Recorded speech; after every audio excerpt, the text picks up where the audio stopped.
Hi again, Gregg, the News Tribune here in the Rams Palace just outside Los Angeles. What did we learn tonight? Well, we learned the meaningful part of the Seahawks season is over. Sure, they're mathematically still in a weak, watered-down NFC, where 7 losses is currently the 7th and final playoff spot. The Seahawks are now 5-9. But after the game, it was a post-mortem. And Russell Wilson talking about the lost opportunities, not only tonight against the Rams, but all season, how they let the Tennessee game get away from them and other games get away from them. So what is the postscript right now in the post-mortem of this Seahawks season? Well, it's easy to say Russell Wilson missed the first games of his career, and therefore the season went south there. He missed 3 games.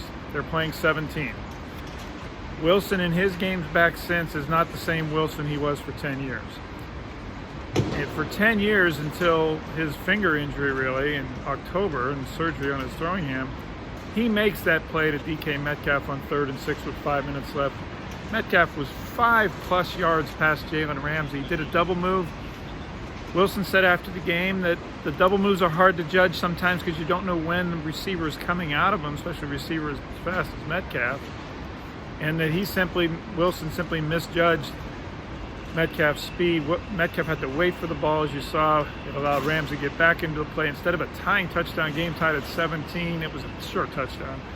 Instead of that, it was 4th and 6. You saw the play that was absolutely pass interference on Ernest Jones, the linebacker for the Rams, hitting DJ Dallas early before Wilson's pass arrived. Wilson called that play, quote, unfortunate.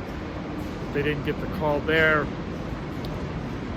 Pete Carroll said after the game that what he saw in the video clip he was given after the game, it, quote, did not look good, that the officials did not call pass interference on that play. Of course, Dallas kicks the ball up the field. That's an unsportsmanlike conduct penalty, 9 days a week.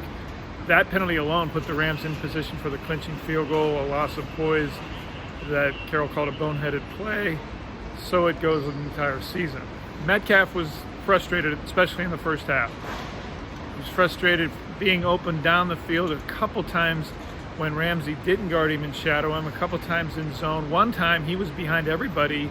Wilson was trying to throw it to him in the second quarter, got his arm hit and caused the ball to go about 15 yards short of Metcalf and right to Gerald Everett on a jump ball for an actual 34-yard gain. The only time they scored points in that first half, a field goal at the end of the first half.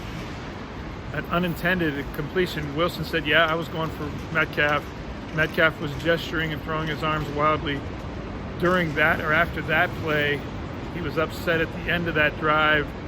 He walked away from Wilson on the sideline, and he looked pretty heated by the end of the first half. By the second half, he seemed to have calmed down after halftime.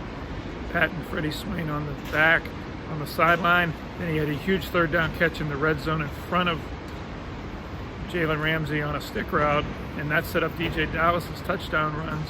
The last 12 yards of that drive was DJ Dallas. It was an 11-play drive, the best drive Seattle had all year, looking drive and with the stakes, because it gave the Seahawks a 10-3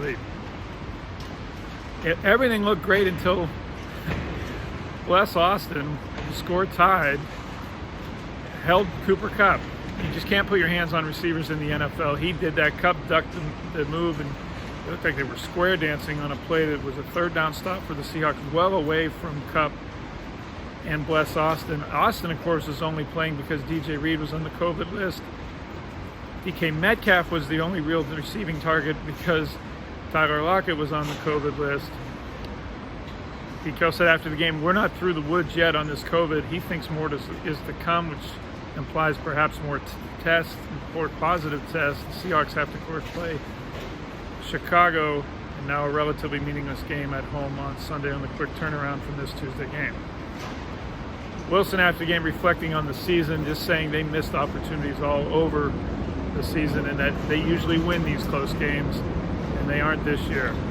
Metcalf didn't speak after the game. We were limited because it was Zoom 2020 COVID protocols after the game. No locker room or downstairs press conference at all.